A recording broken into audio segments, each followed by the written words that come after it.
বর্তমানে ভারত ও বাংলাদেশের মধ্যে সম্পর্কের অবনতি একটি গুরুত্বপূর্ণ মোড় নিয়েছে।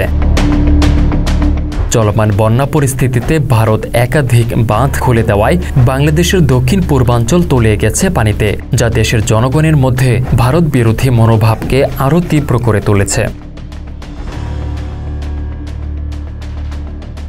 অন্যদিকে সেভেন সিস্টার্স অঞ্চলে ভারতের বিরুদ্ধে দীর্ঘদিন ধরে চলে আসা অসন্তোষ এবং বিচ্ছিন্নতাবাদী আন্দোলন নতুন করে জেগে উঠেছে। এছাড়াও চীন তো বসেই রয়েছে মুরগির গলা চিপে ধরে ভারতকে শায়েস্তা করতে। এমন পরিস্থিতিতে চিকেন স্নেক ও সেভেন সিস্টার্স আবারও আলোচনার কেন্দ্রবিন্দুতে পরিণত হয়েছে। বাংলাদেশের অন্তর্বর্তীকালীন সরকারের একাধিক নেতৃত্ব ভারতকে মনে করিয়ে দিচ্ছে সেই কথা। ভারতের মোদী সরকারের দুঃশাসন ও পার্শ্ববর্তী দেশগুলোর সাথে তাতে ক্রন্দল, সেই সাথে মানবতা বিরোধী কর্মকাণ্ডে সেভেন সিস্টার্স হারানো সহ ভারতকে দিতে হতে পারে কড়া মাশুল। ভারতের সেভেন সিস্টার্স অঞ্চলটি তার প্রাকৃতিক সৌন্দর্য এবং সাংস্কৃতিক বৈচিত্র্যের জন্য সুপরিচিত হলেও রাজনৈতিকভাবে এই প্রদেশগুলো দীর্ঘদিন ধরে অস্থিরতায় জর্জরিত। নাগাল্যান্ড, মণিপুর এবং মিজোরাম সহ কয়েকটি রাজ্যে স্বাধীনতার দাবি নিয়ে বিচ্ছিন্নতাবাদী আন্দোলন চলছে। এসব রাজ্যের জনগণ নিজেদের কেন্দ্রীয় শাসনের অধীনে অবহেলিত মনে করে এবং স্বাধীনতা বা স্বায়ত্ত শাসনের দাবি জানিয়ে আসছে।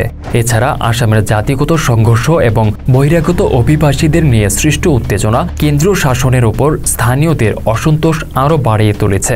অর্থনৈতিক দিক থেকে এই অঞ্চলটি এখনও ভারতের মূল ভূখণ্ডের তুলনায় পিছিয়ে আছে, তাই দাদার বিরুদ্ধে 7 বোনের এত ক্ষোভ। এদিকে ভারতের সাথে চীনের দীর্ঘদিন ধরে সীমান্ত নিয়ে বিরোধ এবং বাংলাদেশের বিরুদ্ধে ভারতের আগ্রাসনমূলক আচরণের ফলে যে কোনো সময় এই 7 অঙ্গরাজ্য ঘিরে বড় ধরনের অস্থিরতা সৃষ্টি হতে পারে বলে মনে করছেন অনেকেই। বিশেষ করে এই ক্ষেত্রে শক্তিশালী ভূমিকা রাখতে পারে প্রতিবেশী চীন। ভারতকে চাপে রাখতে যে কোনো সময় চিকেন স্নেক দখলে নিতে পারে তারা। নেপাল ও ভুটানের সাথে তাদের সখ্যতা অনেক বেশি। সাম্প্রতিক বছরগুলোতে বাংলাদেশের সাথেও সম্পর্ক জোরদার করেছে বেইজিং। ভারতকে শায়েস্তা করতে চীন যেসব পদক্ষেপ নিতে পারে তার প্রথমটি হল স্থানীয় বিচ্ছিন্নতাবাদী গোষ্ঠীগুলোকে সমর্থন দেয়া। এই গোষ্ঠীগুলোর অসন্তোষ এবং স্থানীয় জনসাধারণের ভারত বিরোধী মনোভাবকে কাজে লাগিয়ে সেখানে ভারতীয় শাসনের বিরুদ্ধে আরও বৃহত্তর আন্দোলন গড়ে তুলতে গোপনে মদত দিতে পারে দেশটি। বিচ্ছিন্নতাবাদীদেরকে অস্ত্র দিয়ে সহযোগিতা করাটাও চীনের পক্ষে অসম্ভব নয়। দ্বিতীয়ত, শিলিগুড়ি করিডোর আক্রমণের মাধ্যমে সেভেন সিস্টার্সকে ভারতের মূল ভূখণ্ড থেকে বিচ্ছিন্ন করতে পারে চীন। তবে চীনের জন্য এই কাজটি হবে দুঃসাহসিক, কেননা এক্ষেত্রে শুধু ভারত নয়, আন্তর্জাতিকভাবে তীব্র প্রতিক্রিয়ার মুখোমুখি হতে হবে দেশটিকে। তবে চীন এমনটা করলে স্থানীয় বিচ্ছিন্নতাবাদী গোষ্ঠীগুলো যে চীনকে সমর্থন দেবে এটা অনেকটা নিশ্চিত করেই বলা যায়।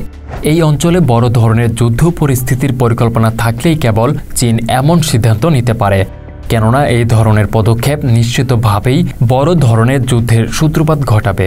সেভেন সিস্টার্স অঞ্চলের বর্তমান পরিস্থিতি ভারতের সাথে বাংলাদেশ, চীন সহ প্রতিবেশী দেশগুলোর বৈরী সম্পর্ক এবং সামরিক ও কৌশলগত দিক থেকে চীনের সম্ভাব্য পদক্ষেপগুলো বিশ্লেষণ করে বলা যায় যে এই অঞ্চলে যে কোনো ধরনের সামরিক সংঘাতের সম্ভাবনা রয়েছে, তবে তা হবে অত্যন্ত জটিল এবং বিপজ্জনক। আর এই ধরনের পরিস্থিতি বাংলাদেশের জন্যই বা কতটুকু সুখকর ফল বয়ে আনবে তা নিশ্চিত নয়, কেননা যুদ্ধ সর্বদাই ধ্বংস ডেকে আনে। এ বিষয়ে আপনার মতামত কি কমেন্টস করে জানাতে ভুলবেন না।